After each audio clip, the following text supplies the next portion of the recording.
Commissioner Gordon, Bane has escaped.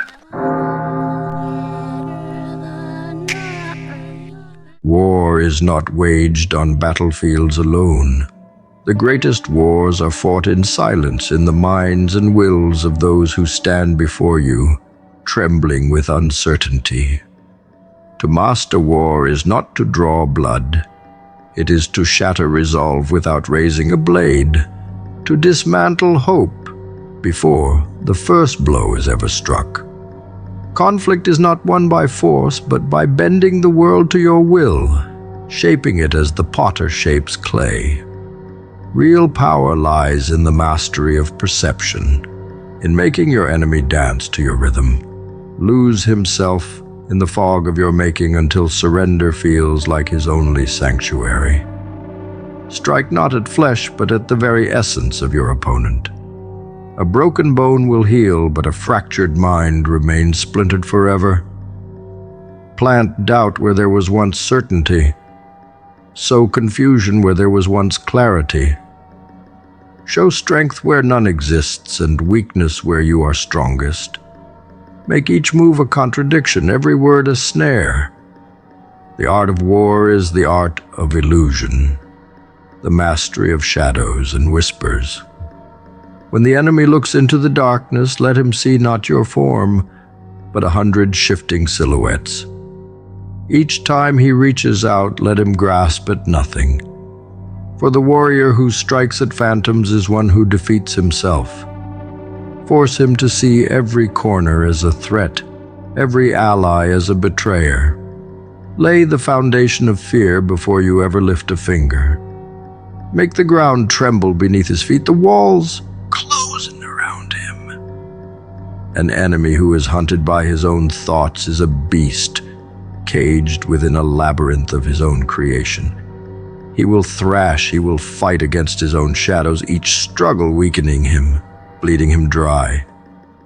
When the time comes, you need not raise your voice or your weapon. His ruin is already complete. He is vanquished before the battle has begun. War is not the clash of steel or the roar of gunfire. It is the unseen dance of power, the slow tightening of a noose hidden in plain sight. To master war is to become the puppeteer, every string pulled with precision, every movement calculated. The enemy must believe he stands on solid ground, even as the floor beneath him crumbles to dust. He must see victory within his grasp, only to find it turn to ash. Each step forward must lead him deeper into the snare, each victory a hollow triumph that drags him closer to the abyss. When the moment comes, he will look around and realize he was never the hunter, he was always the prey. Win every conflict before the first strike is thrown. Warriors armed with nothing but rage and strength are weapons with no aim, beasts driven by instinct. But the master of war does not fight the beast. He makes the beast fight itself. Lure him into false comfort, let him build his fortress high, his confidence higher still. And then unseen, strip him of every advantage, undermine the foundation he believes unshakable. Let him reach the summit of his pride, blinded by his own glory, and when the ground gives way, when he finds himself plunging into the depths of despair, his fall will be swift and absolute. There is no victory more complete than the one in which no blood is shed, where no battle is fought. For in such a victory, the vanquished knows he was undone not by superior strength, but by superior will. He is not defeated by brute force, but by his own mind turned against him.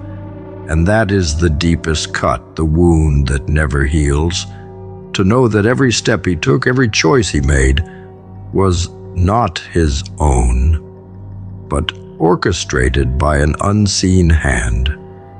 He was not overcome by your power, but by his own weakness, his own blindness.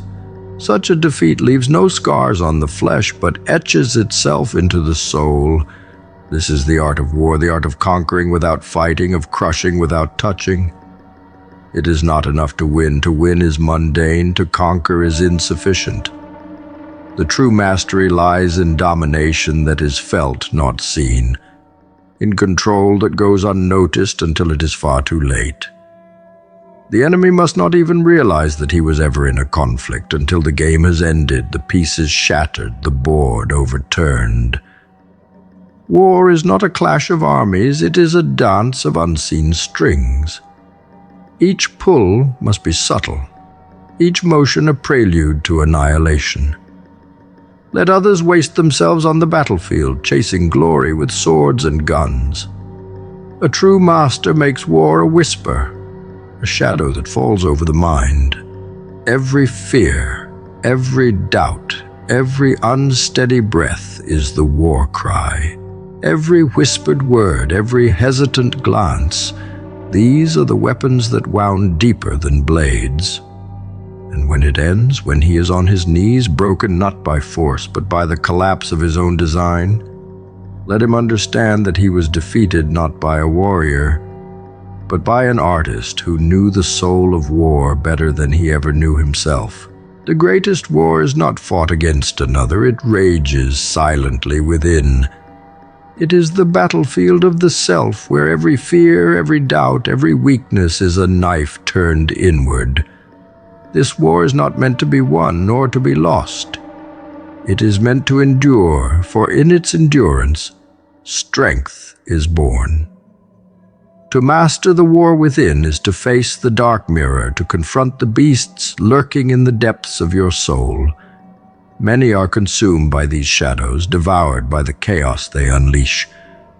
But those who seek to conquer themselves are not seeking peace. They seek dominion over every flaw, every crack, until the self becomes unbreakable.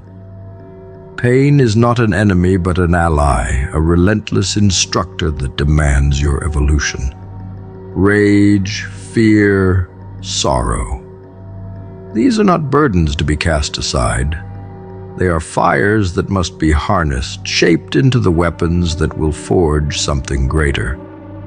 When the war within threatens to consume, do not cower. Face it, embrace it, and bend it to your will. For to suppress the darkness is to let it fester, to allow it to poison the core. But to master it, to make it kneel, that is power beyond reckoning. There is no growth in the absence of conflict. Without struggle, the self remains stagnant, a stagnant pool where nothing thrives. But to battle oneself, to pit strength against weakness, resolve against doubt, is to tear open the soul and rebuild it anew. To become better, you must first be broken. Break the spirit that clings to fear. Break the mind that recoils from pain. Each fracture, each defeat is a lesson that tempers you, that burns away the frailty until only the unyielding remains.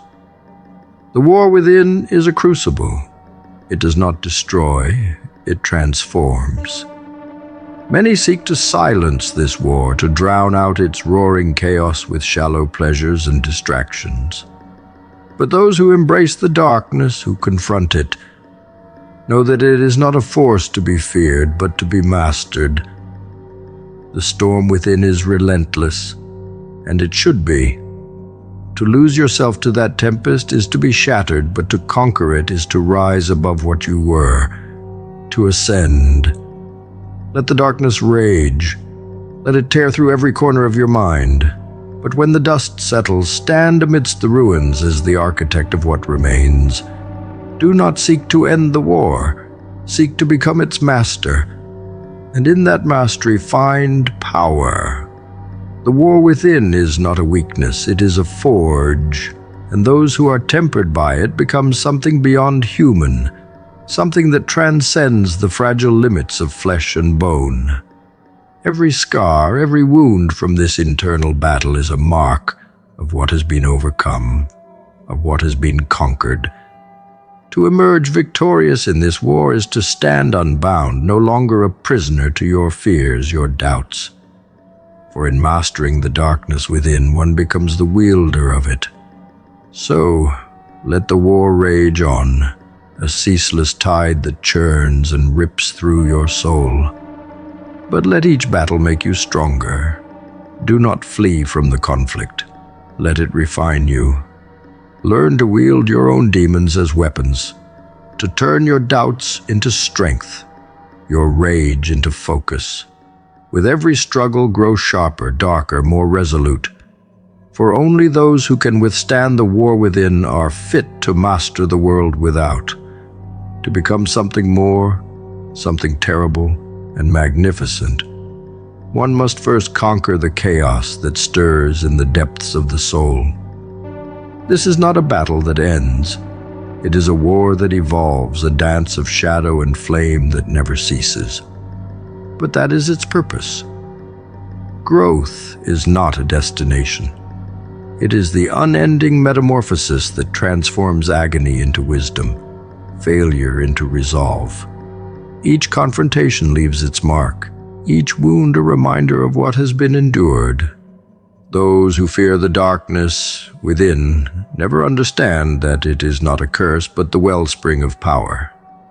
Every struggle within the soul is a reminder that there is no victory without pain, no evolution without loss. And so embrace this war as a gift. Let it mold you.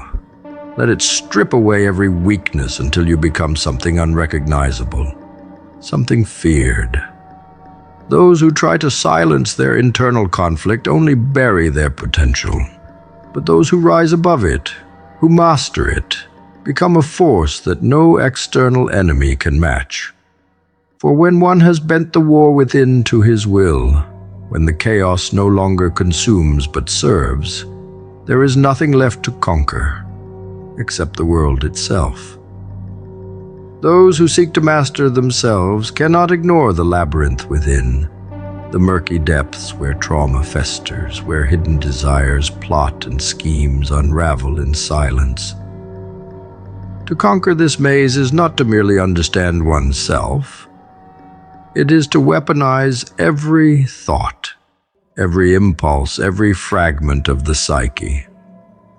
Psychoanalysis should not be a passive art of introspection, but a ruthless excavation of the self, a systematic dissection that forges clarity from chaos.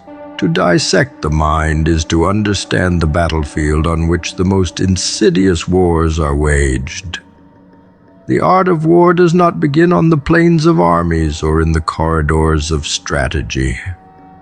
It begins within the tangled roots of the psyche, where motives slither and fear coils like a serpent. Psychoanalysis exposes these hidden enemies, turning what was once murky instinct into something sharper, something that can be harnessed. What is an opponent's strength if he remains blind to his own fear? What is a warrior's might if he is enslaved by the shackles of unspoken weaknesses? Psychoanalysis is the map that charts these vulnerabilities, and to master it is to master not only oneself, but all who stand before you. To truly understand an opponent, one must first dissect the core of the self. One must delve into the deepest shadows, confront every suppressed urge, every violent thought lurking beneath the surface. The war within must be analyzed and charted like any other battlefield, for every impulse, every memory, is a weapon waiting to be wielded. One does not simply walk through the mind, one conquers it, tearing through every layer until there is no corner left unlit, no secret left unclaimed. Only then, with the self laid bare and every desire, every fear understood, can the art of war be wielded to its fullest potential. Psychoanalysis is the silent general of the mind, the strategist that unearths every hidden threat, every unspoken motivation. To go to war without this understanding is to march blindly into the fray, clutching weapons that may betray your hand. It is not enough to know your enemy. One must first know the self, must first be able to strip every thought, every instinct down to its core and master it. For every impulse can be turned into a tool, every fear into a snare for the unsuspecting. Those who grasp this art can unmake enemies before they ever rise, bend others to their will without a word. And in this mastery, the art of war reaches its zenith. No battle is fought without understanding the mind. No victory is claimed without dissecting the soul. For war begins long before the blade is drawn. It begins in the mind, in the silent, shifting currents of thought and desire. Psychoanalysis lays these currents bare, exposes the hidden battles that rage within every individual. And in doing so, it grants the greatest power of all, the power to bend both self and foe alike to a will that cannot be broken.